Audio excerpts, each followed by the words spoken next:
আসসালামু আলাইকুম প্রিয় দর্শক, আপনারা নিশ্চয় জানেন যে মোটামুটি প্রায় 3 মাসের মতন কারাভোগ করতে হয়েছে আমাকে।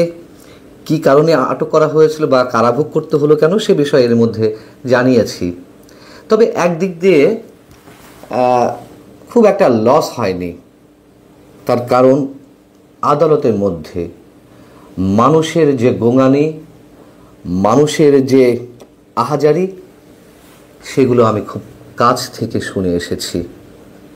সবার কথা বলছি না, সাম্প্রতিক সময়ে যাদেরকে আটক করা হচ্ছে, যে সন্ত্রাস বিরোধী আইনে যাদেরকে মামলায় জড়ানো হচ্ছে, যে সন্ত্রাস বিরোধী আইনে আমাকেও অভিযুক্ত করা হয়েছে, কারাগারে পাঠানো হয়েছিল, এরকম আরও অনেকের কথা একটু আপনাদেরকে বলতে চাই, যা দেখে এলাম কারাগার থেকে। নিশ্চয়ই এক পর্বে এগুলো সব শেষ করা যাবে না, ভবিষ্যতেও আরও অনেক কিছু নিয়ে কথা বলবো। কাদেরকে আটক করা হচ্ছে সাম্প্রতিক সময়ে এবং সন্ত্রাস বিরোধী আইনে? খুব স্বাভাবিকভাবে আমরা জানি যে আওয়ামী লীগের রাজনৈতিক কার্যক্রম নিষিদ্ধ রয়েছে, তাই এই দলটির পক্ষ থেকে যারা ঝটিকা মিছিলে অংশ নিচ্ছেন অথবা আওয়ামী লীগের রাজনীতির সঙ্গে যাদের সম্পৃক্ত রয়েছে, খুব স্বাভাবিকভাবে আমরা উপর থেকে জানি যে তাদেরকে আটক করা হচ্ছে। কিন্তু আসলেই কি সন্ত্রাস বিরোধী আইনে শুধুমাত্র তাদেরকেই আটক করা হচ্ছে?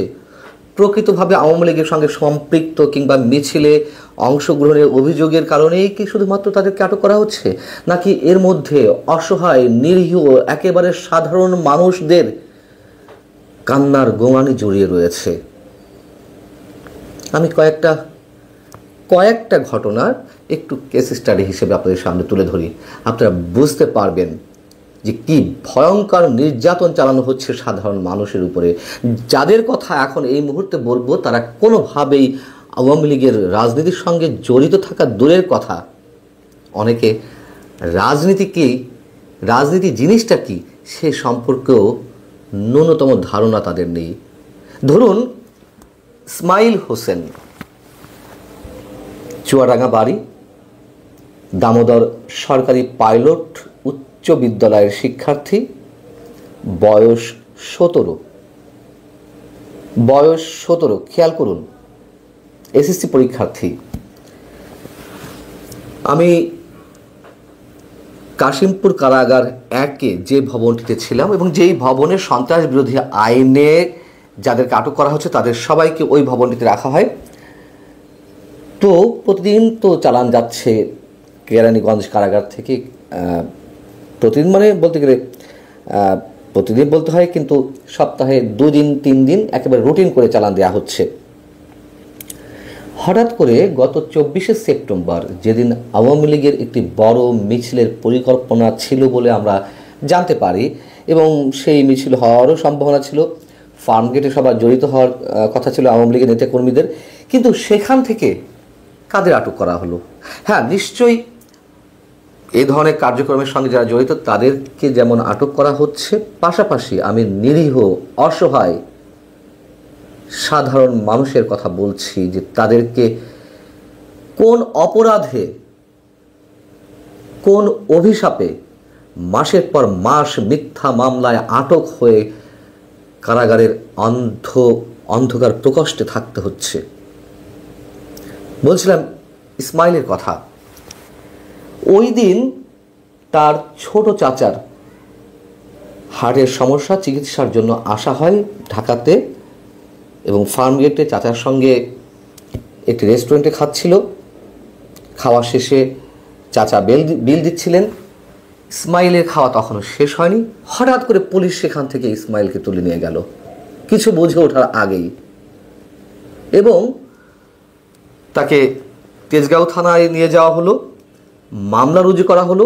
সে নাকি আওয়ামী লীগের মিছিলে অংশ নিতে এসেছে। ইসমাইল আমাকে জানিয়েছিল, তার মুখের ভাষাটা এরকম ছিল, কাকু আমি জীবনে ঢাকা শহরে আসিনি, এই প্রথমবারের মধ্যে আইসি কাকু।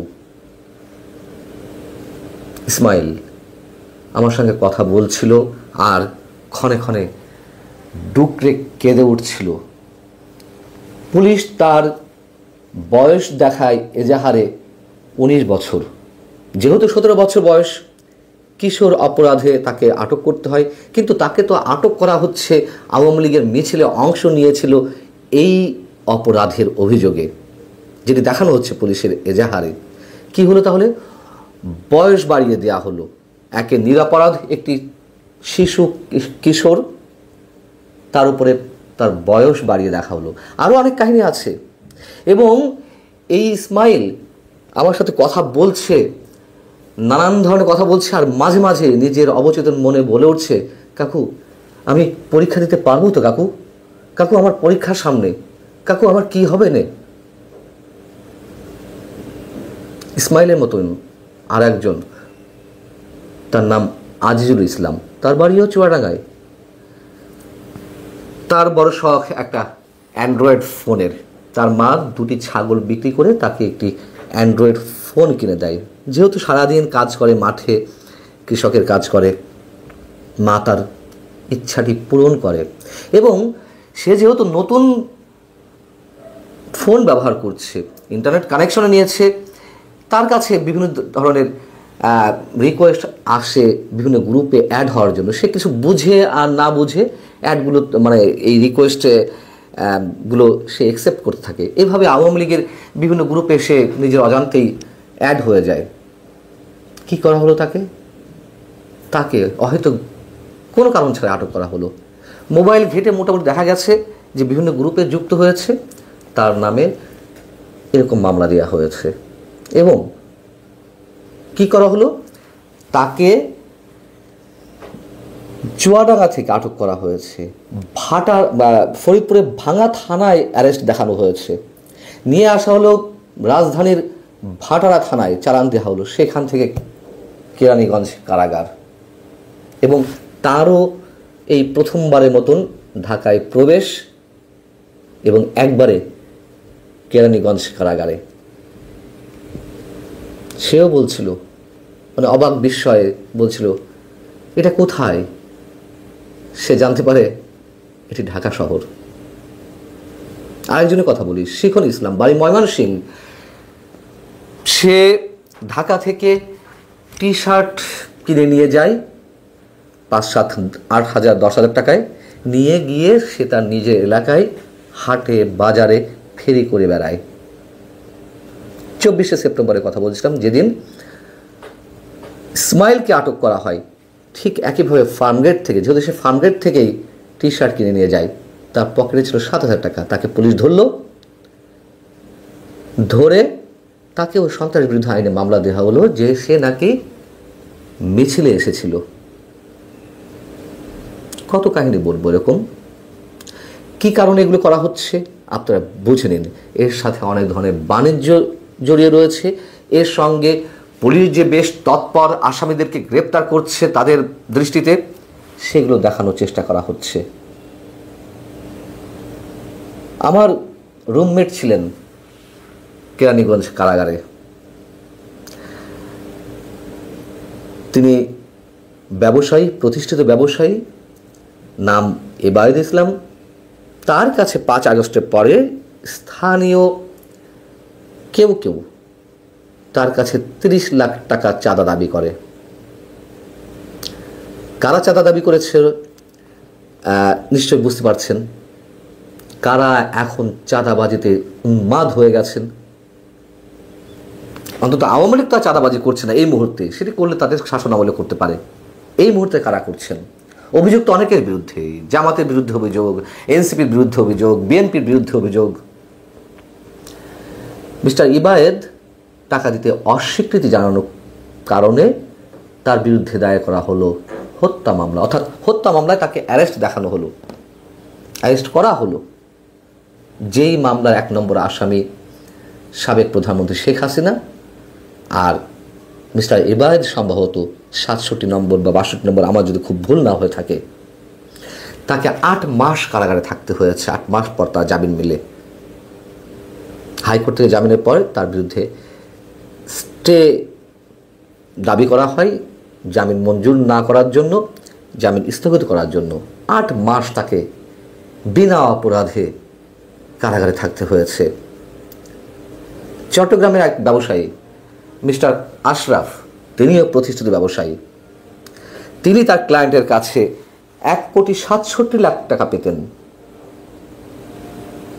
তার ক্লায়েন্ট তাকে চেক দেয়, কয়েক দফা দেবে দেবে বলে চেক দেয় যে অমুক তারিখে টাকা ড্র করা যাবে। একটা সময় যখন সময় ঘনিয়ে আসে, তখন যার কাছে তিনি টাকা পাবেন তিনি বললেন যে ঢাকা আসেন, অমুক জায়গায় চেক ফেরত নেব এবং আপনাকে নগদ টাকা দিয়ে দেওয়া হবে। তিনি সরল বিশ্বাসে চলে এলেন। কি হলো? তাকে ধরিয়ে দেওয়া হলো পুলিশের হাতে। পুলিশের হাতে ধরিয়ে দেওয়া হলো।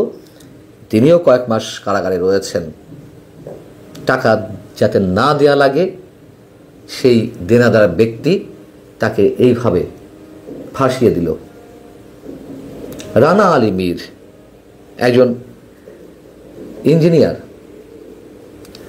তার এক আত্মীয় যাবে বিদেশে, তিনিই মধ্যস্থতা করেছিলেন, এক দালালকে টাকা দিয়েছিলেন।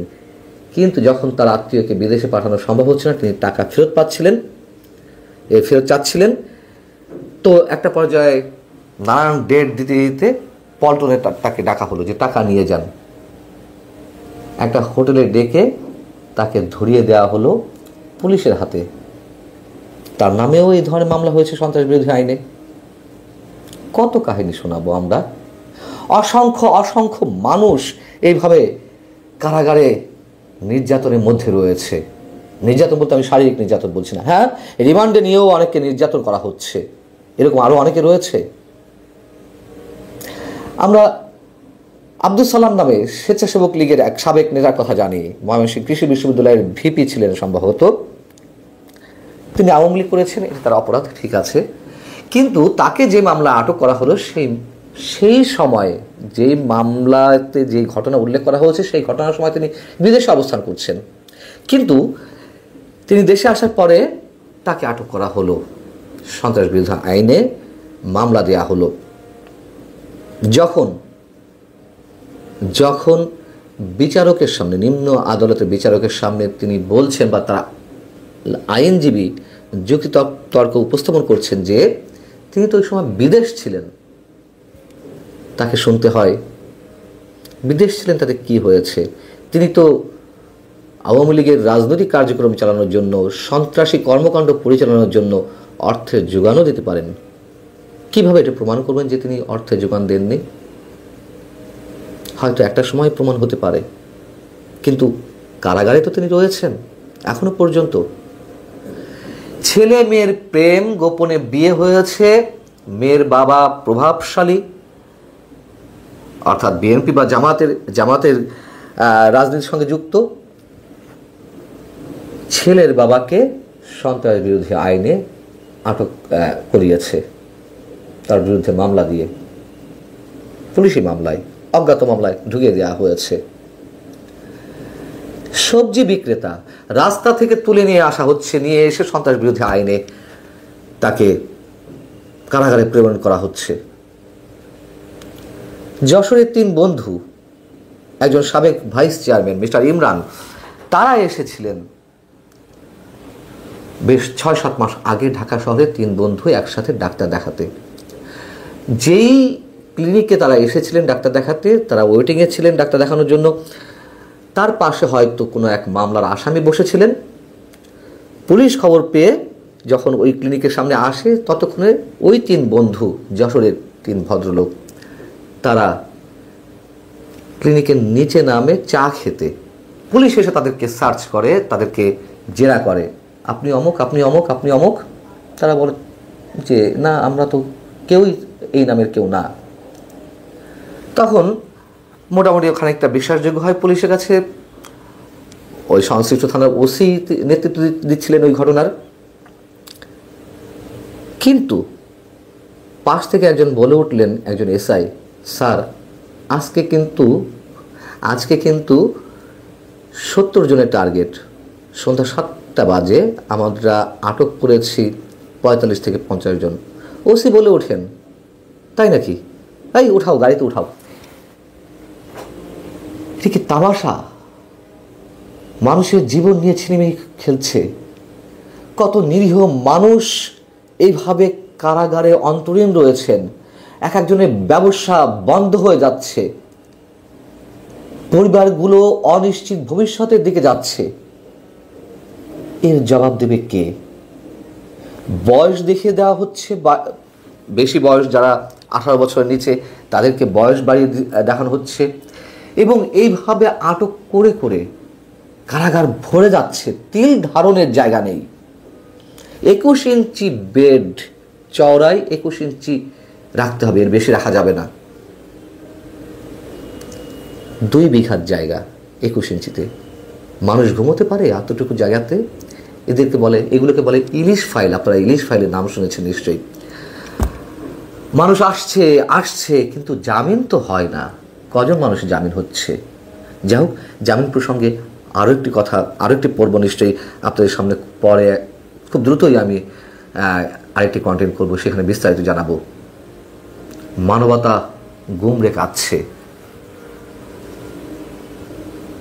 আমাদের কিছু বলার নেই। এবং যেই কথাগুলো আপনাদের সামনে বললাম তার এভিডেন্স রয়েছে, যথেষ্ট তথ্য প্রমাণ রয়েছে। এই মানুষগুলো অভিযোগের সাথেই আমার কাছে তারা শেয়ার করেছে। এরকম আরও অসংখ্য কাহিনী রয়েছে।